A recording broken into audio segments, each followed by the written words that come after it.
Hello dear student, তো আজকের অঙ্কটি হলো দেখো, বার্ষিক 10% হারে সরল সুদে 3000 টাকার 2 বছরের 3000 টাকার 2 বছরের সরল সুদ কত? অর্থাৎ বার্ষিক 10% হারে 3000 টাকার এখানে আসল কত 3000 টাকা, আর 3000 টাকার দেখো 2 বছরের সরল সুদ কত? তাহলে দেখো সরল সুদ বলেছে, তাহলে আমরা জানি সরল সুদের যে সূত্রটা আছে সেটা হলো কি, দেখো I equal to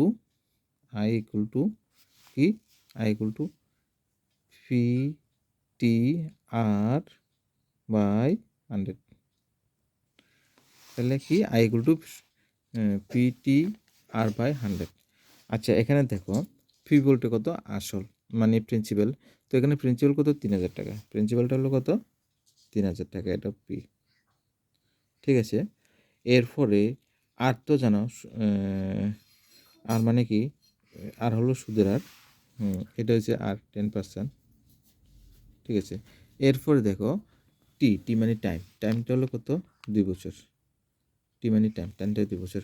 তাহলে আমরা এখানে সূত্রের মধ্যে বসিয়ে দেবো মানগুলো। ঠিক আছে, তাহলে এখানে কত হবে, আসল কত 3000 ইন্টু টাইম হচ্ছে 2 বছর, আর মানে 10%। ঠিক আছে, 10% বাই 100।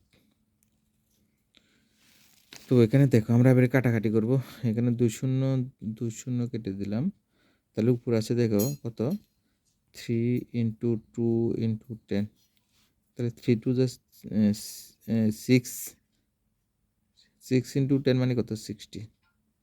তাহলে দেখো এত টাকা, এত টাকা, তাহলে দেখো তাহলে অ্যান্সার কত, সরল সুদ কত 60 টাকা, এর অ্যান্সার।